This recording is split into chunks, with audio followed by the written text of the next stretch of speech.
Fillimisht e famdem Allahun subhanahu wa taala, ashtu siç na ka madhësisë e tij, dërgojmë salat dhe selame për të dashurin ton Muhammedin sallallahu alaihi wasallam, mbi familjen e tij të ndershme, mbi shokët e tij besnik dhe mbi gjithë ata të cilët e ndjekën rrugën e këtij pejgamberi deri në ditën e gjykimit. Dhe së dashur, për rahmetit e Allahut subhanahu wa taala është që mos mi trajtue gjithë njerëzit njësoj. Allah subhanahu wa taala në Kur'an i ndan muslimanët në disa grupe. Në një ajet Allah përmendën që njerëzit ndalen sabiqun bil khairat, një grup të njerëzve që garrojnë për punë të mira. Grupi tjetër muqtasid, Allah thon në Kur'an, janë mesatar.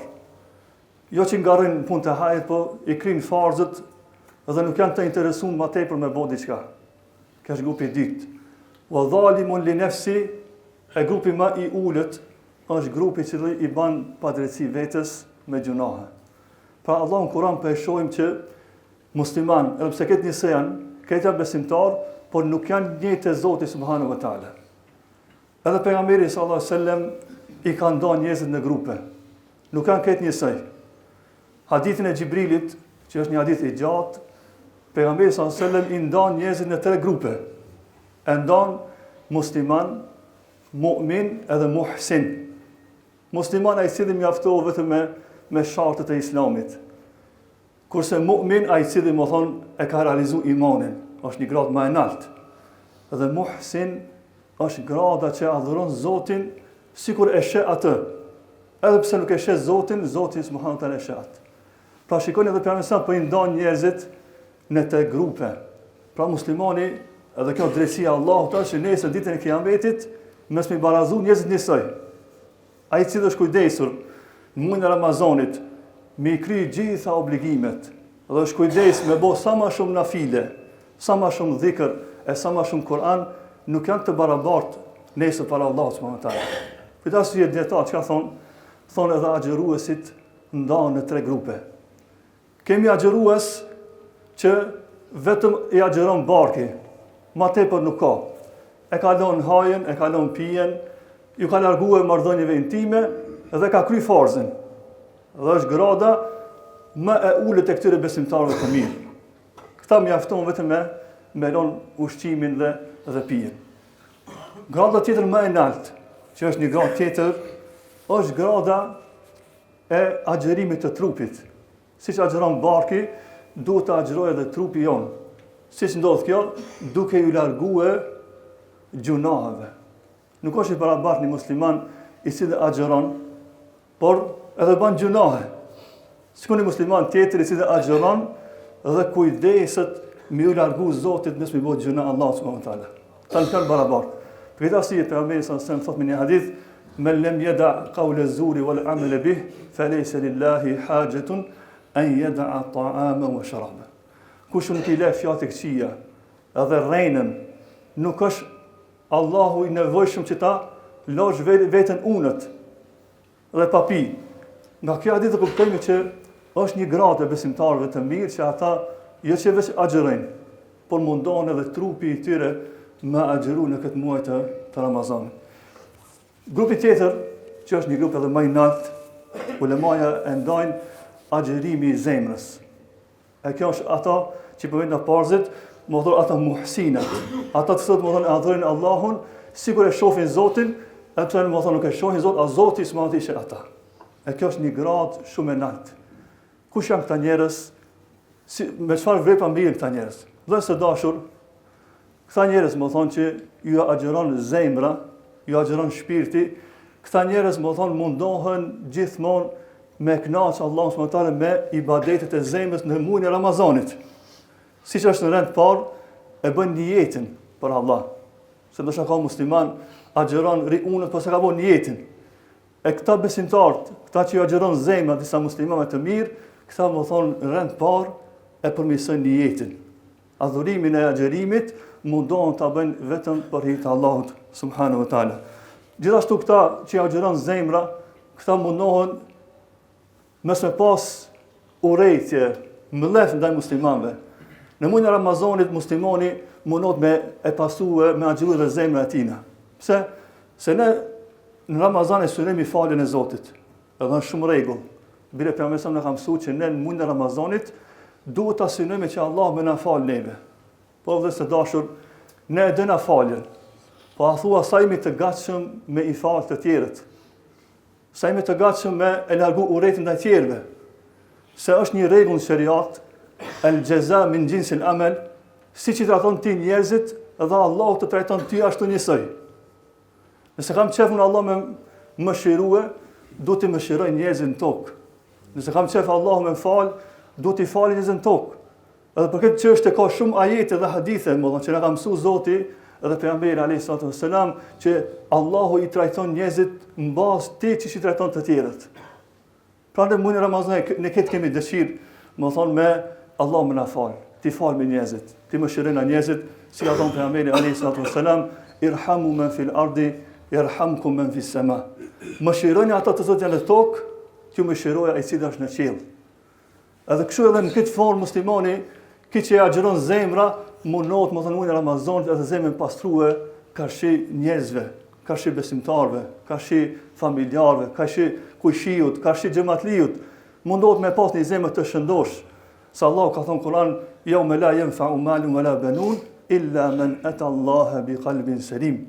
Në ditë nuk bën dobi as malli as evladi, vetëm do të bëjë dobi një zemër e shëndosh ditën e Kiametit. Pra shikojeni këta njerëz e kjo gradë është e lartë.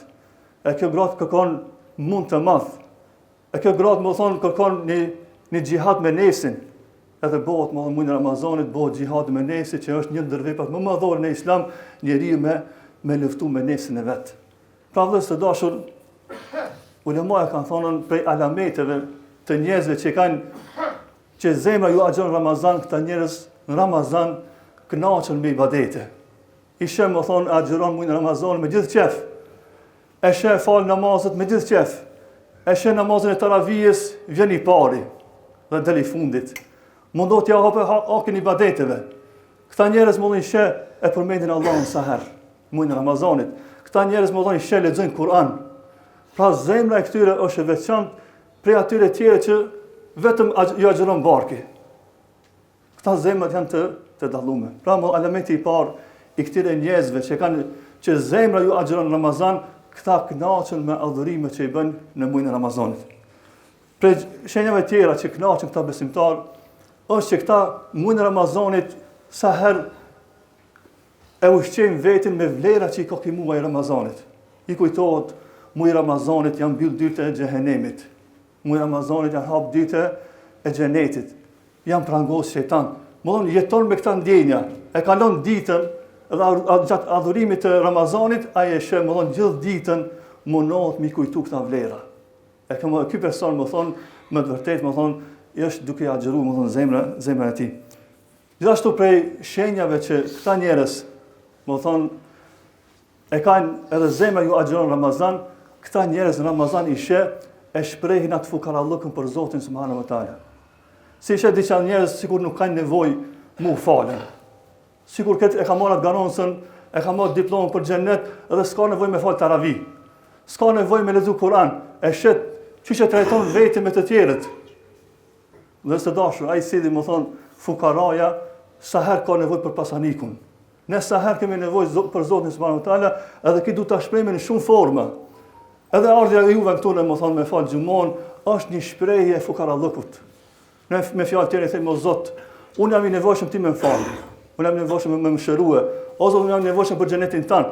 E këtë punë që i ban, ai si agjeron mundohet me këta ndjenja me kalu muajin e Ramazanit. Pra kjo grada është më e lartë. Kështu ishin besimtarët e mirë më herët, sahabët, tabiinët, zemrat e tyre nuk ishin të njëjta sikur jashtë Ramazanit.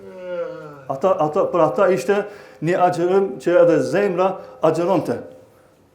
E vëllezër të dashur, ulemaja thonë një ndër arsyet më të forta për me ngjallë këtë agjerimin e zemrës është lutja në këtë muaj. Nga se pejgamberi sa thotë në një hadith, kërkoni nga Allah subhanahu wa taala t'ju përtrije imanin. Nga se imani, thotë pejgamberi selam, vjetrohet, sikur tesha, si botë e vjetër, edhe imani vjetrohet.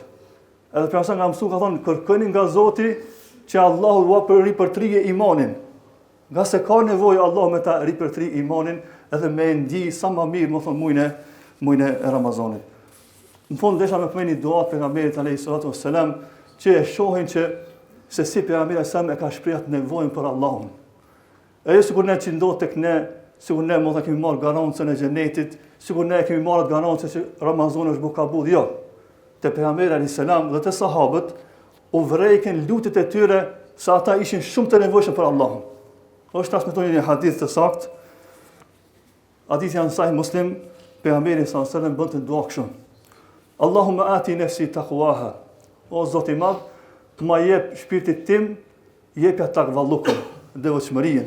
Pra prej duave që i ka bëu sa ka qenë kjo lutje, o Zoti im, jepja shpirtit tim takvallukun. Wa zakiha anta khairu min zakaha. Dhe më pastron shpirtin o Zot, se ti je ai i cili më së miri më pastron shpirtin. S'ka thëmë unë e pastroj shpirtin. Ti je ai i cili më pastron më së miri shpirtin tim. Anta waliyuha wa mawlaha, dhe ti je kujdestari më i mirë. Shikoni çfarë lutje, çfarë raporti ka pas pejgamberi sallallahu alajhi wasallam në lutjet e tina. E ka shpreh komplet fukarallukun para Zotit subhanahu wa taala. Vazhdon duaja, ka bëu për sa dua, Allahumma inni a'udhu bika min ilmin la yanfa. O Zot, të kërkoj mbrojtje për një dijes që s'ka dobi. Largon nga kjo dije që s'ka dobi në këtë dunjë dhe në ahiret. O min qalbin la yakhsha. O Zot, më ruaj, më mbroj për një zemër që nuk ka frikë prej teje. Shikoni çfarë duaje pejgamberi alayhis salam ka bëu, o Zot, më ruaj nga një zemër që nuk ka frikë prej teje. O min nafsin la tashba. O Zot, më ruaj nga një nefs i cili nuk di më ufri asnjëherë. I shohim do besimtar asnjëherë nuk din më ngop. Këtë mirat i ka, por nuk është i kënaqur. Bane këtë lutje. Se o Zot, më ruaj nga një nefs që nuk di më ngop asnjëherë. Pra për duave të pejgamberit alayhi salatu wassalam, dhe në fund wa min da'watin la yustajabu laha, o dhe o Zot, më ruaj nga një lutje e cila nuk më pranon atë mua. Pra shikon nga sa çfarë raporti ka pas me Allahu subhanahu wa taala. Nuk është edhe hadithi tjetër ku pejgamberi sallallahu alajhi wasallam vazhdimsi bënte për duave që ka bërë më shumë ka qenë lutja, ja muqallibal qulub thabbit qalbi ala dinik. O ti që rretullon zemrat, më forcon zemrën time në dinin tënd.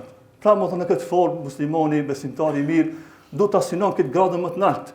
E se mos tash përshojmë kafuni mesi Ramazanit, po do pësohet muslimani. Kujtoj këta vlera, kujtoj këta synime të mëdhaja, e se mos tash na vjen edhe dhjeqi i fundit e Ramazanit, ku në fund të lusë Allah subhanahu wa taala se Zoti na jep neve shëndet, na jep forcë dhe me qëllim që me arrit razinin e Allahut subhanahu wa taala. Wa aqulu ma tasma'un wa akhiru da'wana alhamdulillahi rabbil alamin. Wa ala ali Muhammad كما صليت على إبراهيم وعلى آل إبراهيم إنك حميد مجيد. اللهم بارك على محمد وعلى آل محمد كما باركت على إبراهيم وعلى آل إبراهيم إنك حميد مجيد. اللهم حبب إلينا الإيمان وزينه في قلوبنا وكره إلينا الكفر والفسوق والعصيان واجعلنا من الراشدين. إن الله يأمر بالعدل والإحسان وإيتاء ذي القربى وينهى عن الفحشاء والمنكر والبغي يعظكم لعلكم تذكرون.